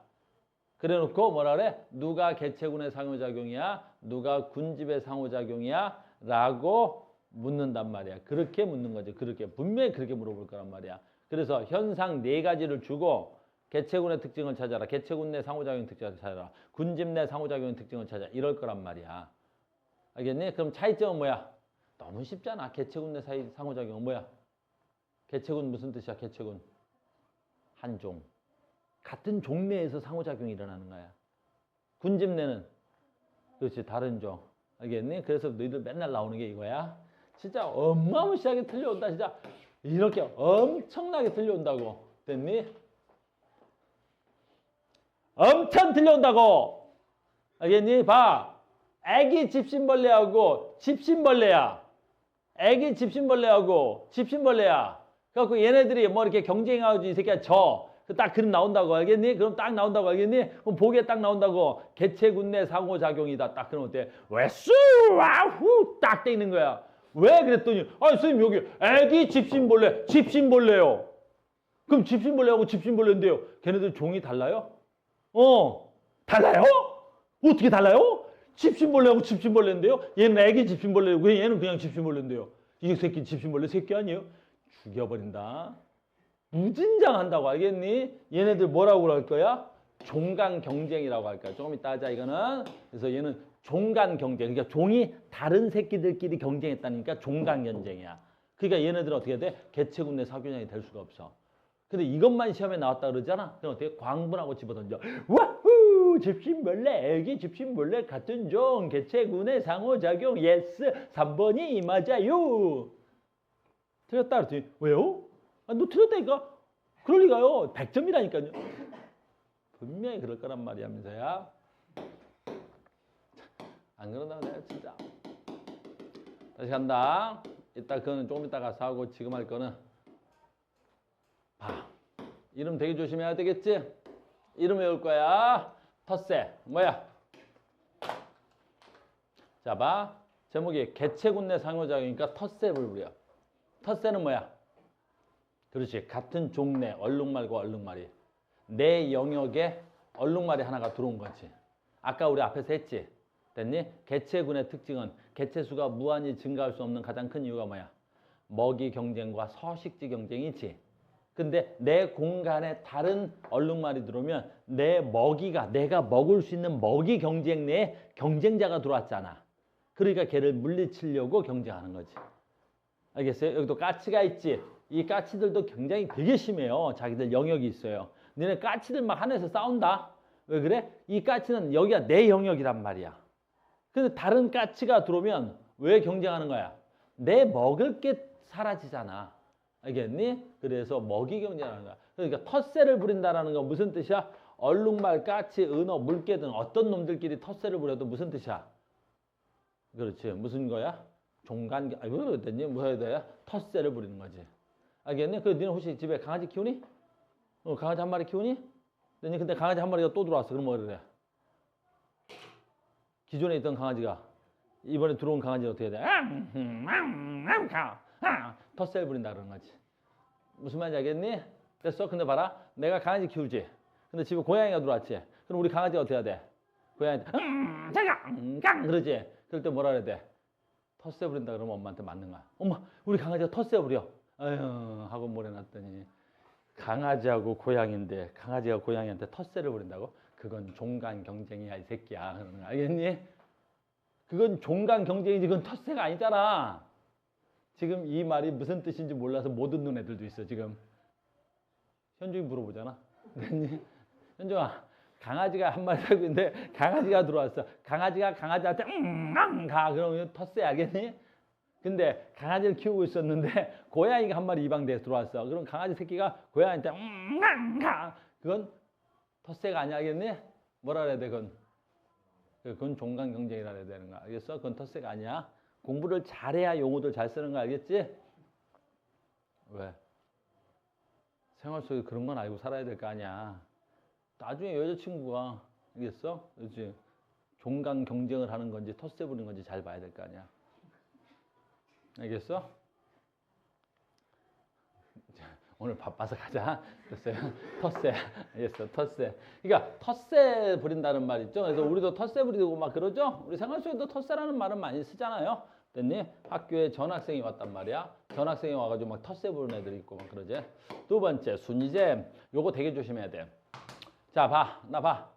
같은 개체 군내에서 순이제하고 리더제가 달라. 순이제는 1번, 2번, 3번, 4번, 5번, 6번이 정해져 있으면 순이제야. 근데 리더제는 1번만 정해져 있고 나머지는 번호가 정해져 있지 않아. 그건 리더제야. 알겠니? 다시 순이제는 1번, 2번, 3번, 4번, 5번, 6번 이렇게 정해져 있다고. 순이대가 정해져 있는 거야. 알겠니? 근데 얘는 어떻게 돼? 리더제는 1등 정해져 있고 나머지는 공평하다고. 그래서 기러기는 한 마리만 대빵이고 나머지는 전부 다 어때? 동등한 거야. 근데 닭은 안 그렇대. 닭은 1번 닭, 2번 닭, 3번 닭, 4번 닭 이렇게 정해져 있는 거야. 알겠니? 그러니까 우리가 우랑우탄이나 원숭이들도 주로 뭘 사용해? 원숭이들 모르나? 그렇죠. 보통 순이제를 쓴단 말이야. 그래서 대빵 우두머리가 있고 2번, 3번, 4번 있고 알겠니? 그 밑에 있는 애들끼리 경쟁해서 지가 3번 되고 3번이 2번 되고 알겠니? 그래서 1번 원숭이가 모든 암컷을 다 차지해. 알겠니? 왜? 좋아? 야 거기서 감탄사를 하면 어떻게 해? 알겠어? 좋을까? 알겠니? 글쎄 걔는 그 좋은지는 걔한테 물어봐야 알겠지? 근데 그거 왜 그럴 것 같아? 그것도 선생님 생물학 책에서 읽었는데 원숭이는 왜 우두머리가 모든 암컷을 다 차지할 것 같아? 그렇지. 그래야 그 종족이 유지된대. 왜? 좀 더 힘센 놈의 아들을 낳으려고 하는 거지. 좀 더 몸집이 크고 힘이 센 놈의 자식이 번성되는 거지. 자손한테 점점 더 뭐 하는 거야? 우수한 유전자를 남기려고 하는 거지. 무슨 말인지 알겠니? 그러니까 우리로서는 좀 이해 안 가지만 걔네들은 그렇게 해서 그 종족이 뭐 한 거야? 살아남은 거라는 거야. 내 말 무슨 말인지 알겠죠? 그래서 순이제하고 리더제는 구별할 수 있어야 되는 거야. 알겠어요? 순이제, 리더제 완전 구별되죠? 뭐 이런 거. 그 다음에 아주 쉬워. 사회생활, 가족생활 달라. 사회생활은 이 개미나 꿀벌처럼 굉장히 몇만 마리, 몇십만 마리, 몇백만 마리가 각각의 역할을 나누어서 하고 있으면 이건 사회생활이야. 알겠니? 근데 가족생활은 얘네들 모여봐야 열댓 마리, 즉 혈족끼리 모여서 생활하는 거. 이런 것들을 뭐라 그래야 돼? 가족생활이라고 하는 거야.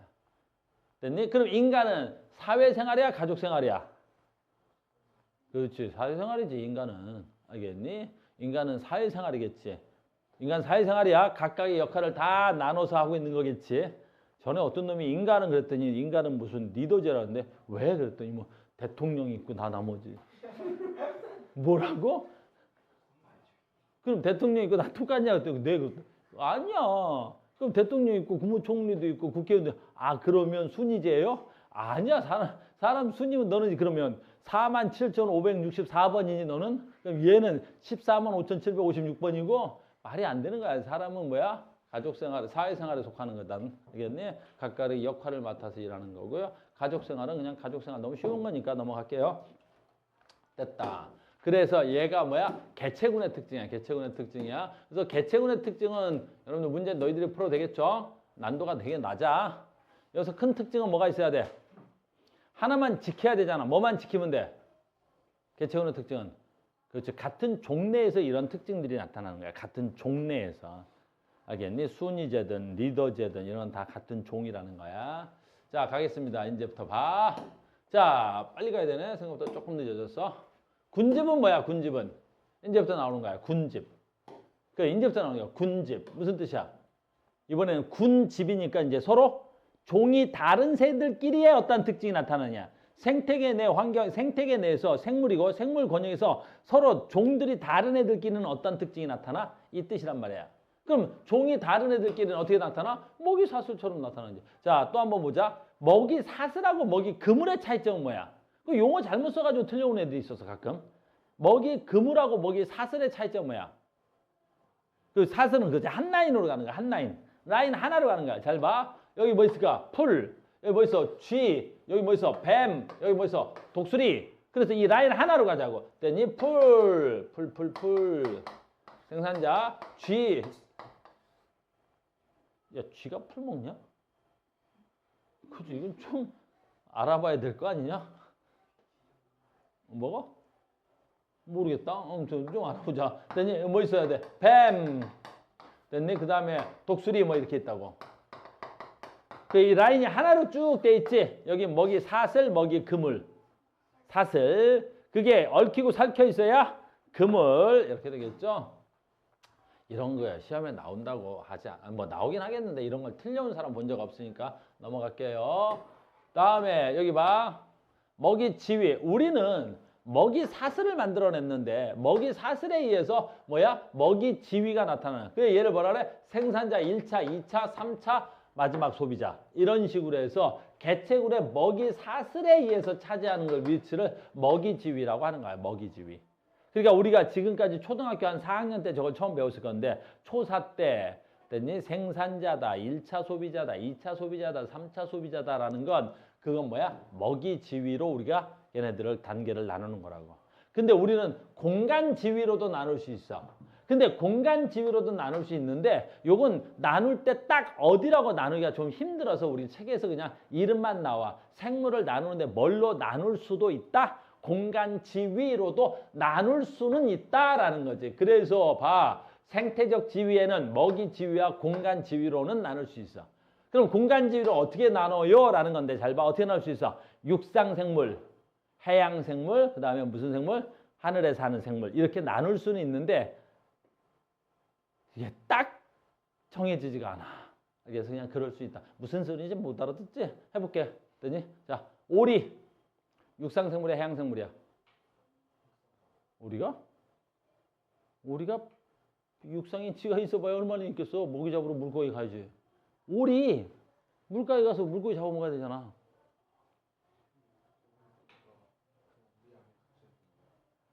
아, 우리 안에 갇혀있는 오리? 그렇게 말하면 모든 건 다 그러면 육상생물이지. 됐니? 나 우리에다 인간이 가다 놨는데 됐니? 야, 저렇게 하면 아무것도 풀 수 없어. 우리 아까 닭, 순이제라 그랬는데 원래 마당에 풀려 있거나 야생 닭들은 알겠니? 야생 닭들은 됐니? 1번 닭이 먹고 2번 닭이 먹고 3번 닭이 먹이가 순서대로 먹어. 야생 닭들은 알겠니? 근데 닭장에 갇혀져 있는 닭들은 야, 1번 닭 먹었니? 저쪽 4번 닭장에 1번 닭 드셨습니다. 자, 3번 닭 드십시오. 그런 것들은 그렇게 설명하면 아무것도 설명이 안 되잖아. 알겠어요? 그러니까 오리는 됐어? 육상생물이야, 해양생물이야. 그지? 이상하지? 근데 잘 봐. 오리는 하늘도 날아다니는데. 그렇지. 얘도 또 지금 어디야? 우리가 가둬놓는 오리는 하늘 못 날아. 우리 인간이 키워서 하는 오리들은 알겠니? 오리는 야생에 있는 오리들은 다 하늘을 날아. 알겠니? 전동을 잘 날아. 또 우리 또 자연 생태계 학습을 가야 되나? 야, 원주천으로 가자. 됐어? 그러니까 보통 오리류들은 다 날아. 알겠니? 네가 이렇게 오리고기 먹는 걔네들은 다 날개가 퇴화돼서 잘 못 나는 거고. 알겠어요? 그러니까 공간 지위로 딱히 나누기가 어려워. 그래서 우리는 책에는 공간 지위라는 단어만 나오고 공간 지위에서 육상생물이에요, 해양생물이에요 말하기 힘들단 말이야. 그럼 사람은 육상생물이 해양생물이니? 거의 육상생물에 가까운 것 같지. 근데 어때? 원양어선 타고 막 나갔다 하면 한 3년씩 나간 애들 사람들은 어쩔 거야? 배 탔다 하면 한 3년씩 탄다 그분들. 알겠니? 알겠어? 저번에 이러면 안 돼. 다큐멘터리 봤는데, 야, 원양어선 타시는 분들, 이게 급여를 받는데 굉장히 급여가 세시더라고요. 한번 갔다 오면 막 억대를 벌더라고. 그래서 왜 억대를 받나 그랬더니 그 안에서 사니까 돈을 쓸 일이 없대. 그래서 돈을 모으시더라고요. 그래서 어떤 젊은 분이 원양어선을 타고 돈을 모을 목적으로 원양어선을 타셨다 그러더라고. 그래서 한 3년씩 타셨대. 자, 생각해봐. 자, 이제 가자. 뭔 얘기하다 이렇게 된 거야. 쓸데없는 소리를 많이 했다. 자, 갑니다. 자, 단어 여기서 외워야 될 단어 몇 가지 합니다. 이번에는 자, 군집이야. 자, 보자. 군집. 이제 군집이니까 뭐가 돼야 돼? 종이 여러 개야. 자, 첫 번째 우점종이라는 단어 암기하셔야 돼요. 우점적 단어 암기. 무슨 뜻이야? 우점적은 봐. 그 생태계에서 그 생태계야. 됐니? 대부분의 우점종은 개체수가 많거나 이 생태계 면적을 대표할 수 있는 애들을 우리 뭐라 그래? 우점종이라 그래. 알겠니? 잘 봐. 생태계는 큰 생태계도 있고 작은 생태계도 있다 그랬지. 작은 생태계는 뭐 있어? 어항이 아주 작은 생태계야. 그럼 지구는 우주인들이 봤을 때 엄청나게 큰 생태계지. 그럼 봐봐. 지구도 생태계니까 지구의 우점종은 누구겠어? 인간이야. 왜? 지구에서 개체수가 가장 많거나 가장 넓은 면적을 차지하거나 그 생태계의 대부분에 어떠한 영향을 미치고 있는 것들, 이런 것들을 부를 때 뭐라 그래? 우점종이라고 하는 거야. 알겠니? 그래서 우점종이라는 단어만 하나 외우면 되는 거야. 생태계에 뭐 있어야 돼? 지금 군집의 구조를 할 거란 말이야. 자, 해보자. 치악산이야. 됐니? 동물계는 내가 잘 모르겠고 치악산의 식물계야. 산에 같이. 그러면 여러 나무들이 있을 거 아니야. 소나무, 잣나무, 무슨 단풍나무 같이. 근데 치악산 딱 가면 대부분 무슨 나무가 있어? 우리나라 대부분 산은 무슨 나무가 있지? 대부분 소나무야.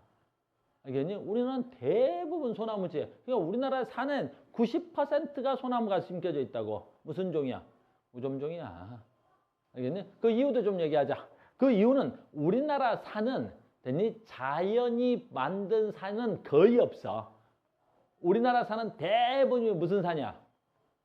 그렇지. 인공으로 만들어진 조림 산업에 의해서 만들어진 산이야, 저게. 왜냐면 1950년까지 우리나라는 전쟁을 치렀고 그 전에는 조금 황폐했고, 그래서 산에 나무를 베다가 땔감으로 썼지. 그리고 전쟁을 한 3년 하는 동안에 그냥 포탄 맞아가지고 다 무슨 산이었어? 민둥산이었지. 근데 그 전쟁 끝나고 이제 어떻게 해? 나무를 심자 딱 그랬지. 그때 소나무를 대량으로 심어버린 거야. 그러니까 다 인공적인 산이란 말이야. 알겠니? 그래서 우리나라는 조금 독특한 자연 생태계를 갖고 있는 산이야. 그래서 요즘 이제 우리가 조금 형편이 좋아져서 지금 뭐 해? 산에서. 그렇지. 소나무를 좀 베고 다른 나무를 다양하게 심고 있단 말이야. 그래서 다니다 보면 소나무 막 베는 것들을 많이 볼 수 있을 거야. 그러니까 여러분들 다양하게, 그러니까 종이 다양해지려고 하는 거야. 그러니까 동물의 종만 다양해지는 게 아니라 식물의 종도 되게 다양해야 된단 말이야. 알겠니? 우점종이었습니다. 빨리 가야 되겠다. 그 다음에 단어 외워야 돼. 지표종까지는 외워야 돼. 지표종. 지표종 뭐야? 그 생태계에서 가장 대표적으로 그 군집의 특징을 나타내는 종이야. 됐니? 자, 봐. 옛날에 그 하천이 오염됐는지 안 오염됐는지 알려면 어떻게 해야 됐냐면 하천물을 떠와. 그 하천물을 떠와서 실험실에서 그 하천의 용존 산소량, BOD, 뭐 COD 이런 걸 측정해 가지고 과학적으로 측정해서 산소 농도와 뭐 오존 농도 이런 거 다 조사해서 야, 이 물 깨끗해 1등급이야 뭐 이런 걸 발표를 했단 말이야. 알겠니? 근데 지금은 안 그래. 지금은 안 그래. 뭐해? 하천을 가서 그 물이 깨끗한 물인지 아닌지 알려면 투망으로 투망을 던져서 물고기를 잡아. 그래서 그 물고기가 어떤 물고기 사는지를 쭉 보는데 우리나라에서 가장 깨끗한 물에 사는 물고기가 누가 있을까? 쉬리라는 물고기가 있어. 우리나라에서는 꽤 유명한 물고기야. 너희들은 잘 모르겠지만 굉장히 깨끗한 하천에서만 살아. 근데 내가 그 물을 던졌는데 쉬리가 막 잡혀. 그럼 이 물은 뭐야? 인간이 마실 수 있을 정도로 깨끗한 물이야. 알겠니? 그렇게 뭔가 환경을 알려주는 거지. 그 생태계를 알려주는 애들을 우리 뭐라 그래? 지표종 그래버린 거야. 알겠어요? 그래서 이번에 어떤 분이 막 강을 파헤쳐갖고 강이 망가졌다 그랬지? 그때 취재원들이 땅에 가서 그 땅을 딱 팠는데 무슨 깔따구? 이상한 깔따구라는 게 나온대. 선생님도 그 다큐멘터리 보고 처음 알아서 이상한 깔따구가 나오는데 뭐 5급수 이하의 땅 속에서 산소가 거의 없는 생물에서만 살 수 있는 깔따구라는 생물이 있대. 근데 진짜 지능을 파가지고 막 헤쳐봤는데 이 깔따구가 너무 많이 나오는 거야. 그러면서 이제 그 기자, 다큐멘터리 기자가 이 물은 거의 썩어서 어떠한 생물도 이 아이 말고는 살 수가 없는 생물이다. 이렇게 얘기하는 거지. 그럼 무슨 종이라는 거야? 그 아주 나쁜 질을 나타내는 지표 생물이라는 거지. 지표라는 단어야. 3분만 더 하자. 핵심 종은 이름만 알고 있으면 되고 시험에 내올 수가 없어. 핵심 종이라는 뭐냐면 그 생태계에서 결정적인 영향을 준다는 건 무슨 뜻이냐? 봐봐. 요즘 얘가 좀 문제가 되는 애야. 이 아이 있지. 이 아이가 요즘 들어 우리 생태계에 굉장히 문제인데 우리나라에서 뭐야 돼야 돼? 수달은 천연기념물이야 얘가. 이 새끼가 천연기념물이가 뭐야? 손을 못 대 함부로 잡을 수가 없단 말이야. 그런데 만약에 이 호수 있지, 이 호수 아주 작은 호수라는 생태계에 얘가 2마리인가 1마리가 진입된 거 어디선가 왔는지 모르겠지만 알겠니? 그랬더니 어떻게 돼? 저 호수의 생태계를 제 2마리가 완전히 망가뜨려 버리겠어. 왜 그래? 얘네들이 수영을 워낙 잘하니까 저 호수에 있는 물고기들 어떻게 돼? 하루에 계속 먹어치우는 거야. 호수가 큰 호수는 크게 이 2마리 정도 왔다고 해도 크게 영향을 안 받지만 작은 호수란 말이야. 그냥 우리 산에 가다 보면 조그마한 웅덩이 같은 작은 호수 같은 거 있지. 근데 얘가 와가지고 그냥 물고기를 닥치는 대로 먹어버리니까 어떻게 돼? 갑자기 그 호수에 물고기가 사라지는 거지.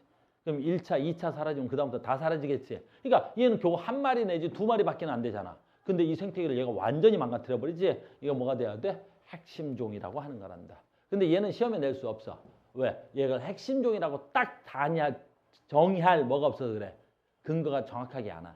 그래서 우리는 시험에 나오는 건 뭐만 나와? 우점종, 지표종은 시험에 나와. 우점종, 지표종. 희소종도 마찬가지야. 가장 종이 작은 거를 갖다 우리는 희소종이라는 단어를 쓰는데 이 단어를 시험에 낼 수는 없어. 그래서 우리는 항상 우점종만 시험에 나옵니다. 자, 그리고 두 번째, 다음 시간에 할게요. 여기는 항상 아까 했지. 난이도 조절은 딱 2개로 하는 거야. 예. 학교 내신 난이도나 수능 난이도는 딱 2개로 하는 거야. 뭐하고 뭐 응용이 가능해? 얘하고 하나 또 응용 가능한 거 있었지 아까. 바로 뭐야? 개와 시간. 그 실험으로 바꿔낼 수 있지. 딱 2개로만 난이도 조절을 하는 거야. 그러니까 이 문제는 굉장히 난이도를 좀 높일 수 있어요. 다음 시간에 여기 이어서 가겠습니다. 수고하셨습니다.